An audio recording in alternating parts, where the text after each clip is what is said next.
Community radio ബെൻസിഗറിൽ ഇപ്പോൾ കടലിന്റെ കഥകൾ തയ്യാറാക്കി അവതരിപ്പിക്കുന്നു നിമിഷ. സാങ്കേതിക സഹായം ശരത് ആലാപ്.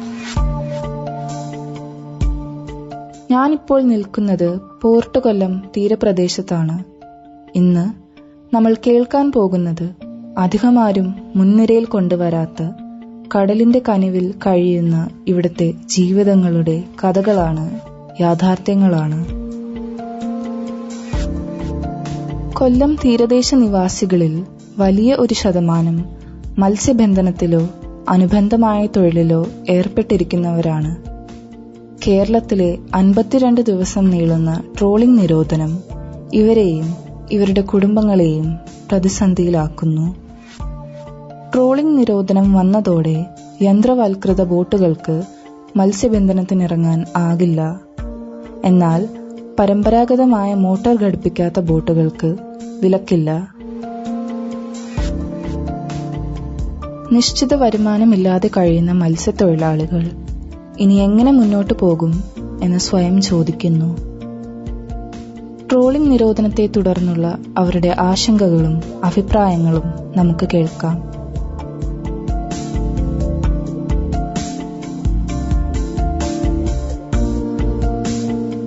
കാക്കത്തോപ്പ് ഭാഗത്തു നിന്നുള്ള ഒരു മത്സ്യത്തൊഴിലാളിയുടെ അഭിപ്രായത്തിലേക്ക്. കുളങ്ങൾ കഴിഞ്ഞാൽ ഏറ്റവും കൂടുതൽ ബാധിക്കുന്ന ഇരവര മേഖലയാണ്. ഇരവരത്തിന്റെ തീരദേശ മേഖലയിൽ നിന്നാണ് ഏറ്റവും കൂടുതൽ ആൾക്കാർ ഫിഷിംഗ് ബോട്ടിന്റെ വലപ്പണിയായിട്ട് ബന്ധപ്പെട്ട് ശക്തികുളങ്ങര പോകുന്നത്. അവർക്കാണ് ഏറ്റവും കൂടുതൽ ബുദ്ധിമുട്ട് അനുഭവിക്കുന്നത്. കുടുംബങ്ങൾ വലിയ ദാരിദ്ര്യത്തിലും പട്ടിണിക്കുമാണ് ഈ 52 ദിവസക്കാലം. അത് കഴിഞ്ഞു വരുന്ന സമയത്ത് ഈ കരിക്കാടി ചെമ്മീൻ എന്ന് പറയുന്നതായാലും കണവ എന്ന് പറയുന്നതായാലും കിട്ടിയാൽ മാത്രമേ തീരദേശ മേഖലയ്ക്ക് ഒരു ഉണർവുണ്ടാകുള്ളൂ. അല്ലാതെ ഈ മേഖലയുമായിട്ട് ബന്ധപ്പെട്ട് ഒരുപാട് ബുദ്ധിമുട്ട് അനുഭവിക്കുന്ന മേഖലയാണ് ഇരവര എന്ന് പറയുന്ന തീരദേശ മേഖല. തീരദേശ മേഖലയുടെ ഭൂരിഭാഗവും വലപ്പണിക്കാരാണ്. ഫിഷിംഗ് ബോട്ട് കേന്ദ്രീകരിച്ചുള്ള വലപ്പണിക്കാരാണ് ഇവിടെ താമസിക്കുന്നത്. അതാണ് ഇവിടുത്തെ ഏറ്റവും വലിയ പ്രശ്നമെന്ന് പറയുന്നത്. നഷ്ടങ്ങൾക്ക് പുറമേ നഷ്ടം. കടലിൽ വള്ളമിറക്കുക എന്നത് ചെലവേറിയ കാര്യമാണ്. കിട്ടുന്ന വരുമാനം ഈ ചെലവുകൾക്ക് തികയുന്നില്ല. ഗലീലി കോളനിയിലെ മത്സ്യത്തൊഴിലാളിയുടെ പ്രതികരണം. ദിവസം കൊണ്ടാണ് ഒരു ബോട്ട് നിർത്തിവെച്ചത് സർക്കാർ. അപ്പൊ ഈ 52 ദിവസവും അവരെങ്ങനെ ജീവിക്കും? അവർക്ക് അവരിപ്പോ വരുന്നത് ഇവിടെയുള്ള വള്ളങ്ങളിൽ കയറിയാണ് അവര് പോകുന്നത്. ആൾക്കാരെല്ലാം വള്ളത്തിൽ കയറിയാണ് പോകുന്നത്. അപ്പൊ അവർക്ക് ജീവനം ഉണ്ടെങ്കിൽ പക്ഷെ അവര് ജീവിക്കണ്ടേ. അപ്പൊ അവര് ഈ മുതലാളിമാര് ബോട്ടോടമസ്ഥന്മാര് എന്തെങ്കിലും സഹായിക്കുകയോ പിടിക്കുകയോ എന്തെങ്കിലും ചെയ്യും. 50 ദിവസം കൊണ്ട് ഞാൻ ബോട്ട് കെട്ടിയിടുകയാണ്. അതുകൊണ്ട് എനിക്ക് ബോട്ട് തുറക്കുമ്പോൾ ബോട്ട് വന്നാൽ മതി 5000 രൂപ 1000 രൂപ എല്ലാം അവർക്ക് കൊടുക്കും. ഈ ട്രാക്കിനായാലും ഡ്രൈവറിനായാലും തൊഴിലാളിയായാലും എല്ലാവരും മുതലാളി കൊടുക്കും. അപ്പൊ അത് ഈ 52 ദിവസം വരെയും അവർക്ക് ജോലിയില്ലാതെ നിൽക്കുകയാണ്. ഇപ്പൊ കണ്ടമാനം ആൾക്കാരാണ് ഇപ്പൊ ഇവിടെ വന്ന് വള്ളത്തിൽ ജോലി ചെയ്യുന്നത്. അപ്പൊ അവര് ജീവിക്കണ്ടേ, അവർക്ക് ജീവിക്കണം. ഇപ്പൊ മുതലാളി ഇപ്പൊ 5000 രൂപ 10,000 രൂപ 25,000 രൂപ കൊടുത്തതുകൊണ്ട് അവർക്ക് ഈ 52 ദിവസം കൊണ്ട് ജീവിക്കാൻ പറ്റും? ഇല്ല. കടൽ പണി ചെയ്താണ് ജീവിക്കുന്നത് വള്ളത്തിൽ. ഇപ്പൊ കണ്ടമാനം ആൾക്കാർ വന്ന് ബോട്ടിൽ പണി ചെയ്യുന്നവര് കണ്ടമാനം ആൾക്കാർ വന്ന് പണി ചെയ്യുന്നു. എന്റെ മരുമാന്റെ വള്ളത്തിൽ തന്നെ 5 പേരുണ്ട്. കോഴിത്തോടത്ത് ഈ ബോട്ടിൽ പടവരാണ് 5 പേര്. അവര് 5 പേരുമാണ് എന്റെ മരുമാന്റെ ചേട്ടന്റെ മകന്റെ വള്ളത്തിൽ പോകുന്നത്. അപ്പൊ അവർക്ക് ബുദ്ധിമുട്ടുണ്ടാവും. ആ ബുദ്ധിമുട്ടില് അവര് എങ്ങനെയെങ്കിലും ജോലി ചെയ്ത് അരി മീൻ കഴിക്കാൻ പോയോ എങ്ങനെയെങ്കിലും അവർ ജീവിക്കും. 2 രൂപക്ക് മീൻ ഇവിടെ പിടിക്കുന്നുണ്ട് മത്സ്യത്തൊഴിലാളികൾ. അപ്പൊ അവർക്ക് ഈ കിട്ടുന്നവർക്ക് മാത്രമേ കിട്ടുന്നുള്ളൂ. 2 ലക്ഷമായാലും 1.5 ലക്ഷമായാലും 1 ലക്ഷമായാലും ചിലപ്പോ 3 ലക്ഷമായാലും അത് കിട്ടുന്നുണ്ട്. കിട്ടുന്നവർക്ക്, ഇല്ലാത്തവർക്ക് അവര് വിറമ്പണ്ണമാണ് കൊണ്ട് കുടിക്കുന്നത്. അതിൽ 5 പേര് 6 പേരാണ് പണിക്ക് പോകുന്നത്. കിട്ടുന്നവർക്ക് ഒരു ബുദ്ധിമുട്ടുമില്ല. അവര് 10,000, 20,000 രൂപ, 25,000 രൂപ ഷെയർ കിട്ടുന്നവര് ഉണ്ട് ഒരാഴ്ചയിൽ. അങ്ങനെയുള്ള മീൻപടയാണ് ഈ ചാള എന്ന് പറയുന്നത്. വേറെ ഒരു മീനിന്റെ കാര്യമൊന്നുമില്ല. അവർക്ക് ഈ ചാളയുടെ കാര്യം.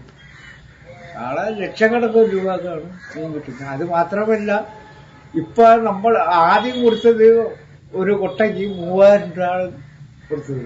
ഇപ്പൊ 7,000, 8,000 രൂപ വിലയുണ്ട് ഒരു കൊട്ട ചാളയ്ക്ക്. 8,000 രൂപ വരെ വിലയുണ്ട്. അപ്പൊ 8,000 രൂപ നമ്മുടെ ഒരു ചാളയ്ക്ക് 28 രൂപ വീണിട്ടുണ്ട്. ഒരു ചാളയ്ക്ക് 28 രൂപ മേടിക്കുമോ? അതാണ് ഇന്നലെ ഞങ്ങൾ കൊടുത്ത എന്റെ ചേട്ടന്റെ എന്റെ വെള്ളത്തിൽ. പിന്നെ അവര് മുഷിയുന്നുണ്ട് എന്ന് പറഞ്ഞാൽ 9 മണിക്ക് തള്ളിയും 11 മണിക്ക് തള്ളിയും 12 മണിക്ക് തള്ളിയെല്ലാമാണ് അവര് നേരം വിളിച്ചാണ് വരുന്നത്. 9 മണിക്ക് രാത്രി 9 മണിക്ക് അള്ളി തീർന്ന പിന്നെ രാവിലെ 8 മണിക്ക് 9 മണിക്കെല്ലാം അത്രയ്ക്കും കടന്നാണ് പോകുന്നത്. കിലോമീറ്റർ ഉണ്ട് അവർക്ക്. 45 കിലോമീറ്റർ, 50 കിലോമീറ്റർ ഇങ്ങനെ ദൂരത്തിൽ പോയിക്കൊണ്ടാണ് അവര് മീൻ കൊണ്ടുവരുന്നത്. ഇപ്പൊ കിട്ടുന്നത് അങ്ങനെ പോണവർക്കോ ഈ പണി നടക്കുന്നുള്ളൂ. കുടുംബം പുലർത്താനായി വർഷങ്ങളായി മീൻ കച്ചവടം നടത്തുന്ന ഒരു വീട്ടമ്മ തന്റെ ആശങ്കകളും ആവലാതികളും പങ്കുവെക്കുന്നു. ഈശോ മിശിഹായ്ക്ക് സ്തുതിയായിരിക്കട്ടെ. എന്റെ പേര് ഫബിയോള എന്നാണ്. എന്റെ അഡ്രസ് സ്നേഹതീരം 3 പോർട്ട് കൊല്ലം 6. ഞാനൊരു മീൻ കച്ചവടക്കാരിയാണ്. എന്റെ ഭർത്താവ് മരിച്ച് 16 വർഷമായി. ഞാൻ എന്റെ 2 കുട്ടികളെ വളർത്താൻ വേണ്ടി മീൻ ചെരുവുമായി കയറിയിറങ്ങി. ഇന്നെനിക്ക് വീടായി, വസ്ത്രമായി, ആഹാരമായി. മോളെ അയച്ച്, മോനെ അയച്ചില്ല. മോൻ പണി പഠിക്കുന്നു.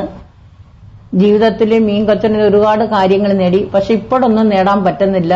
മീനിന് കടന്ന വിലകളും പിന്നെ ട്രോളിംഗ് നിരോധനം, പിന്നെ ഭയങ്കര ബുദ്ധിമുട്ട് തന്നെ. മീനെടുത്ത ആവശ്യത്തിനുള്ളതൊന്നും ഞങ്ങൾക്ക് കിട്ടുന്നില്ല. പിന്നെ ജീവിതത്തിൽ സാമ്പത്തിക ബുദ്ധിമുട്ടുകൊണ്ട് ഞങ്ങൾ മനസ്സ് വിഷമിക്കുന്നു. മീൻ കച്ചവടം ചെയ്ത് തന്നെയാണ് ജീവിതം മുന്നോട്ട് പോയത്. ഇപ്പോഴങ്ങനെ പോകാൻ പറ്റുന്നില്ല സാറേ. അതിൽ ഭയങ്കര വിഷമമുണ്ട്, സങ്കടമുണ്ട്. ഇപ്പൊ ഞങ്ങൾക്ക് ഒരു 100 രൂപ, 50 രൂപയ്ക്ക് വാങ്ങുന്ന മീൻ ഇപ്പൊ ഞങ്ങൾ 100 രൂപ കൊടുക്കണം. അപ്പൊ അങ്ങനെയാകുമ്പോൾ ഞങ്ങൾക്ക് ഭയങ്കര ബുദ്ധിമുട്ട്. ജീവിതത്തിൽ കുടുംബം കഴിയാനും മക്കളെ വളർത്താനും പിന്നെ മോളെ അയച്ചതിലും ബുദ്ധിമുട്ട്. അങ്ങനെ ജീവിതത്തിൽ പലിശ കൊടുത്ത് ഞങ്ങൾ ആകെ വിഷമിക്കുക സാറേ. ഞങ്ങൾക്കൊന്നും ഇപ്പം നേടാൻ പറ്റുന്നില്ല. മീൻ കച്ചവടം ചെയ്ത് തന്നെ എല്ലാ കാര്യങ്ങളും ഞങ്ങൾ നേടിയിട്ടുള്ളത്. അന്നം വരെ ഞങ്ങൾക്ക് മുട്ടാതെ പോയിട്ടുണ്ട്. ഇപ്പം ഞങ്ങൾക്ക് ഭയങ്കര വിഷമാ സാറേ. കാരണം ഹസ്ബൻഡ് ഇല്ലല്ലേ സാറേ. ഒരാൾ ജോലി ചെയ്ത് എന്തൊക്കെ ചെയ്യും? ഞങ്ങൾ ദൈവത്തോട് എപ്പോഴും എല്ലാവർക്കും വേണ്ടി പ്രാർത്ഥിക്കും. അപ്പം ഈ മേഖലയിലേക്ക് എങ്ങനെയാണ്? ഈ മേഖലയിൽ വരാൻ കാരണം എന്റെ ഭർത്താവ് മരിച്ചപ്പോൾ ഒരു ആഹാരത്തിനും വസ്ത്രത്തിനും വീടില്ലാതെയൊക്കെ ഞാൻ ഒരുപാട് അലഞ്ഞ്, ഒരുപാട് കഷ്ടപ്പെട്ട്, ഒരുപാട് യാചിച്ച്. അങ്ങനെ എനിക്ക് തോന്നി 200 രൂപയുടെ ചാള എടുത്തിട്ട് ഞാൻ ആദ്യമായിട്ട് നീങ്ങിയപ്പോഴത്തേന് അതിൽ നിന്ന് വളർന്ന് ഞാനിങ്ങനെ ഒരു കോൺവെന്റിലൊക്കെ മീൻ കൊണ്ടുപോകും, മീൻ വെട്ടിക്കൊടുക്കും. പക്ഷെ പണ്ട് വെട്ടുമ്പം വെട്ടുന്നതിനും പൈസ തരും. ഇപ്പം വെട്ടുന്നതിനും പൈസ തരുന്നില്ല സാറേ. ഇപ്പൊ അവര് കാണുന്ന വില നമുക്ക് തരുന്നില്ല. അതിന് ഭയങ്കര വിഷമമുണ്ട്. വണ്ടിക്കൂലിയൊക്കെ കൊടുത്താ പോന്ന, എന്നും ഒരു പ്രായമില്ലല്ലോ സാറേ. ഓട്ടോയിലാ പോന്ന, അന്നേരം പൈസ അതിന് കൂടുതൽ ചെലവുണ്ട്. പിന്നെ ഐസിനും പണ്ടത്തെ 50 രൂപയ്ക്ക് ഇടുന്ന ഐസ് ഇപ്പം 90 രൂപയായി സാറേ. അതും ബുദ്ധിമുട്ടാണ്. അപ്പൊ അങ്ങനെ ഈ മേഖല പ്രയാസം കൊണ്ട് ദൈവം തന്ന മനസ്സുകൊണ്ട് ഈ മേഖലയിലേക്ക് കടന്നപ്പോഴത്തേനും ജീവിതത്തിൽ ഒരുപാട് നല്ല കാര്യം തമ്പുരാൻ തന്ന് സന്തോഷമായിട്ടൊക്കെ നമ്മൾ ജീവിച്ച്. ഇപ്പോഴങ്ങനെ ജീവിക്കാൻ പറ്റുന്നത്. ഇപ്പം ഇന്ന് കിട്ടിയാൽ നാളെ ഇല്ല. അപ്പൊ അങ്ങനെയാണ് ബുദ്ധിമുട്ട്. ഈ നിലവിലെ സാഹചര്യം ട്രോളിംഗ് നിരോധനം, നിലവില് ഇപ്പം ട്രോളിംഗ് നിരോധനം വന്നതിന് ശേഷം സാറേ 3000 രൂപയ്ക്ക് വാങ്ങിക്കുന്ന ചാള 6000 രൂപ, 7000 രൂപ. ആകെ 400 ചാളയേ ഉള്ളു. അപ്പൊ ഒരു ചാളയ്ക്ക് തന്നെ 15, 12, 20 രൂപ വിടുന്ന ദിവസമുണ്ട്. അപ്പൊ അങ്ങനെയാണ് ട്രോളിംഗ് നിരോധനം വന്നപ്പോൾ ആകെ ബുദ്ധിമുട്ടാണ്. എല്ലാ വള്ളവും പോകുന്നില്ല, കുറച്ച് വള്ളങ്ങളെ പോകുന്നുള്ളൂ. കാറ്റ് കാരണം വള്ളങ്ങൾ പോകുന്നില്ല. അങ്ങനെയും ഭയങ്കര ബുദ്ധിമുട്ട് തന്നെയാണ് അനുഭവിച്ചുകൊണ്ടിരിക്കുന്നത്. അതിലും പ്രയാസമുണ്ട്. ഇപ്പം കിട്ടുന്ന വരുമാനം നമുക്ക് ഇന്ന് തികയുന്നതുമില്ല. നമുക്ക് ഐസും വണ്ടിക്കൂലിയൊക്കെ നോക്കുമ്പോൾ ആകെ പരാജയം സാറേ. ഇപ്പം കിട്ടുന്ന വരുമാനത്തില് ഇപ്പോഴും തന്നെ വിചാരിക്കുന്ന ഒരു പെൻഷൻ വന്നപ്പോഴാണെങ്കിൽ പെൻഷൻ കിട്ടിയപ്പം ഒരു ആശ്വാസം 1600 രൂപ ഒരു മാസത്തെ പെൻഷൻ കിട്ടിയപ്പോ. അപ്പൊ ഇപ്പൊ ഞങ്ങൾക്ക് ബുദ്ധിമുട്ട്. ഇപ്പൊ ഞങ്ങൾ വന്ന് മണി 4 സാറേ. അരി കഴുകിയിട്ടേക്കുന്നു. അരി കഴുകി അടുപ്പിൽ ഇപ്പൊ ആക്കിയതേ ഉള്ളു.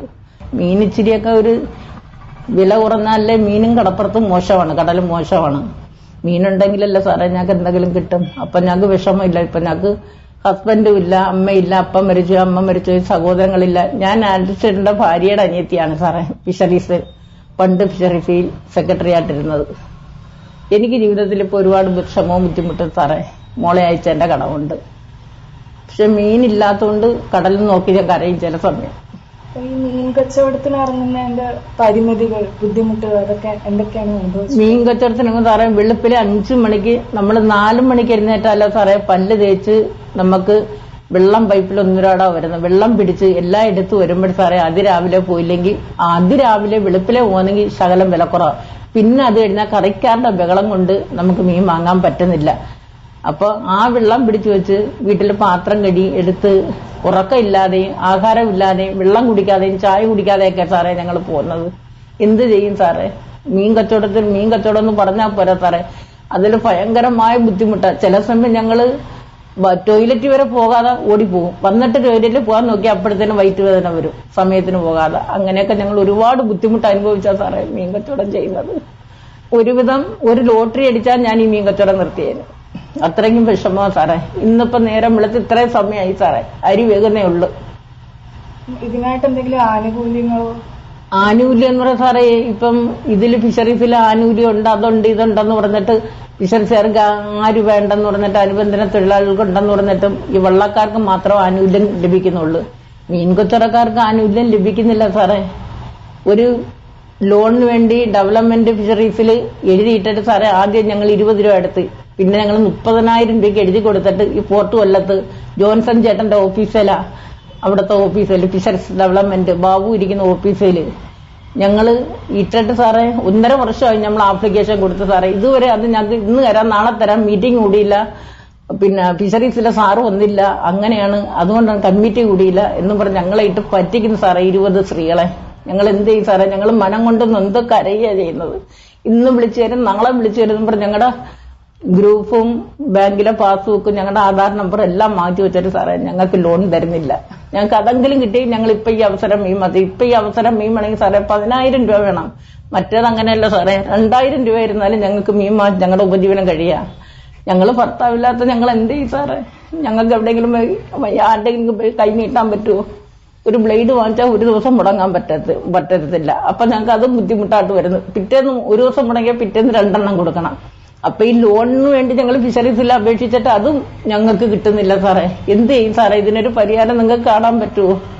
ഇപ്പൊ ഈ നിശ്ചിത വരുമാനം ഇല്ലാത്ത ഈ സാഹചര്യത്തിൽ ഗവൺമെന്റിന്റെ ഭാഗത്തു നിന്ന് എന്തെങ്കിലും സേവനങ്ങളും ലഭിച്ചിട്ടുണ്ടോ? ഗവൺമെന്റിന്റെ ഭാഗത്ത് പറഞ്ഞ സാറേ ക്ഷേമ പെൻഷൻ മാത്രം ലഭിക്കുന്നുള്ളൂ വിധവകൾക്ക്. അല്ലാതെ ഒരു ഇതും കിട്ടുന്നില്ല. അല്ലാതെ ഒരു ആനുകൂല്യം ഗവൺമെന്റിൽ നിന്ന് കിട്ടുന്നില്ല. പിന്നെ ഫിഷറീസിൽ ഇങ്ങനെ അപേക്ഷ ഇട്ടിട്ട് അത് അതെങ്കിലും കിട്ടും, പലിശ ഇല്ലാത്ത ലോണെന്ന് പറഞ്ഞ് കിട്ടുമെന്ന് പറഞ്ഞിട്ട് അതിട്ട് കബളിപ്പിച്ച് 1.5 വർഷമായി.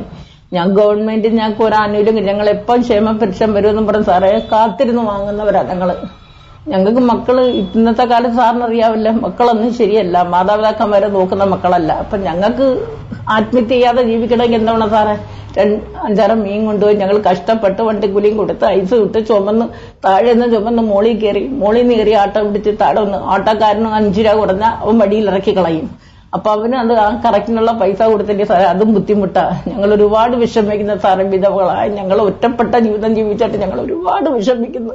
സാറിന് എന്തെങ്കിലും ചെയ്യാവുന്ന എന്തെങ്കിലും കാര്യങ്ങളുണ്ടെങ്കിൽ ഞങ്ങൾക്ക് ചെയ്തു സാറേ. ഞങ്ങൾക്ക് ആരുമില്ല, ഞങ്ങൾ കഷ്ടപ്പെടുന്നു സാറേ, ഞങ്ങൾ കരയുന്നു. ഈ കൂടുതലും ഈ രാജ്യത്ത് ആത്മഹത്യ നടക്കുന്നത് കടത്തിന്റെയും വിഷമത്തിന്റെയും പക്കത്തുകൊണ്ടാ സാറേ. അതുകൊണ്ട് സാറേ എന്തെങ്കിലും ആന്യങ്ങൾ വിധവകളായി ഞങ്ങൾക്ക് ചരുവം കൊണ്ട് ചുമന്നു പോകുന്ന ഞങ്ങൾക്ക് തരണം സാറേ. ഇന്ന് ഒരു മോളെ കെട്ടിച്ചാലും സാറേ ഒരു ചായക്ക് പൈസ തരത്തില്ല, ഒരു മോനുള്ള തരത്തില്ല. ഇന്നത്തെ ലോകം അങ്ങനെ. എന്തെങ്കിലും അവരോട് ചോദിച്ചാൽ സാറേ പോലീസിൽ കയറണം നമ്മള്. അങ്ങനെ കയറി കഴിഞ്ഞു സാറേ നമ്മള്.